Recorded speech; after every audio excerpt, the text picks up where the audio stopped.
I'm going to walk you through how you can use the Quizlet flashcard app on your Droid phone. Now, I assume it's going to work pretty similar for those of you who have an iPhone. So you open your app store and you want to search for this app called Flashcards Plus Free. Install it. It's a free program. Mine's already installed. So what I'm going to do is I'm just going to open it up.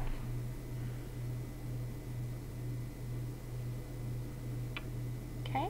When you open up your app, you want to click down here on Quizlet because that's where I made my flashcards. And you see this little icon of a person? That's what you want to click on. Now, I'm the author. Just make sure you type the username for me incorrectly. It's lowercase Amy, lowercase Langelli. So AMYLANGELLI. Hit search, and it's going to come up with all the lists of the flashcards that I've made.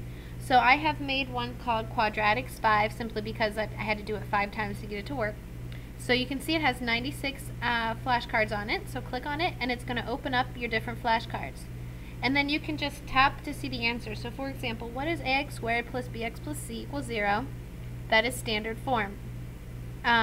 What is negative b plus or minus square root of, etc.? That is the quadratic formula. And you can continue through. What is the answer to a quadratic equation? It's where the parabola crosses the x-axis. And you can continue through these. You'll see I have all kinds of questions. There's 96 of them. Like for example, what's I to the third? The final answer would be negative I. What's I to the fourth? The final answer would be positive 1. You can continue to scroll these. You know, sometimes I don't know how to undo this, but sometimes the answer is on the front. Just click and you need to find the discriminant of that. So solve for the discriminant, see if you get 16. Make sure you understand that means there's 2 real solutions. Something else that's really neat is if you menu click and you take a quiz, it's going to quiz you on how well you do. So let's say that you want to get this and you need to solve it. So you factor and you figured out the answer and now you have it on your piece of paper. Let's see if you get it right. Okay, so there's what they're looking for. They're looking for the discriminant.